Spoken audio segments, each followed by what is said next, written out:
సిద్దిపేట జిల్లా గజ్వేల్లోని శ్రీ వెంకటేశ్వర దేవాలయంలో శుక్రవారం ముక్కోటి ఏకాదశి సందర్భంగా ఆలయంలో ప్రత్యేక పూజలు నిర్వహించి భక్తులకు తీర్థ ప్రసాదాలు అందజేశారు. ఈ సందర్భంగా ఆలయ పురోహితులు మాట్లాడుతూ ముక్కోటి ఏకాదశి రోజున ఉత్తర ద్వారం గుండా దర్శనం చేసుకుంటే పుణ్యం లభిస్తుందని, పునర్జన్మ ఉండదని పురాణాలు చెబుతున్నాయని అన్నారు. ప్రతి ఒక్కరూ దైవభక్తి కలిగి ఉండాలని, దైవనామ స్మరణతోనే మానవ జీవితానికి ముక్తి కలుగుతుందని అన్నారు. కలియుగ వెంకటేశ్వర స్వామి అనుగ్రహాన్ని అందుకోవడానికి ఉత్తరాంధ్ర దర్శనాన్ని చేసుకుని మరి ఆ భగవంతుడి పురుషోత్తమ అనుగ్రహాన్ని అందుకోవడానికి మన గజ్వేల్ పట్టణంలో ఉన్నటువంటి శ్రీ భూ సమేత వెంకటేశ్వర స్వామి వారి దేవాలయానికి విచ్చేసిన భక్త మహాశయులకి శుభ ఆహ్వానము. ముందుగా వైకుంఠ ఏకాదశి యొక్క శుభాకాంక్షలు తెలియజేస్తూ ప్రతి ఒక్క జీవిని ఉద్ధరించడానికి భగవంతుడు ఎన్నో అవతారాలు ఎత్తి ఆ జీవులందరినీ ఉద్ధరిస్తూ ఉంటాడు. అందులో భాగంగా ఒక ముర అనేటటువంటి రాక్షసుడి యొక్క సంహారం జరిగిన తర్వాత వారి కోరిక మేరకు ఉత్తరాంధ్ర దర్శనం ద్వారా ఈ యొక్క వైకుంఠ ఏకాదశి రోజు దర్శనం చేసుకుంటారో వారికి నేను పరిపూర్ణమైనటువంటి వైకుంఠ ప్రాప్తిని అందిస్తానన్నట్టుగా మనకు పురాణాలు వేదాలు చెప్పడం జరిగింది.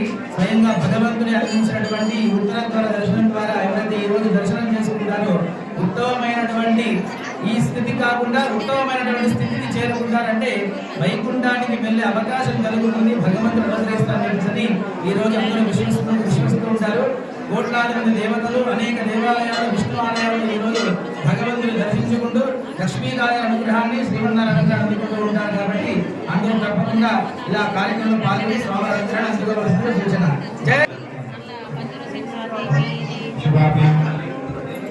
శ్రీ భగవదేవ నమస్య అఖిలాండ కోటి బ్రహ్మాండ నాయకస్య దేవస్య జగత్ప్రణః రక్షణాయ శ్రీ గోవింద గోవింద గోవింద మహావిష్ణురాజ్ఞ పవిత్రాస్య గోవింద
చాలా పెద్దగా ఉంది.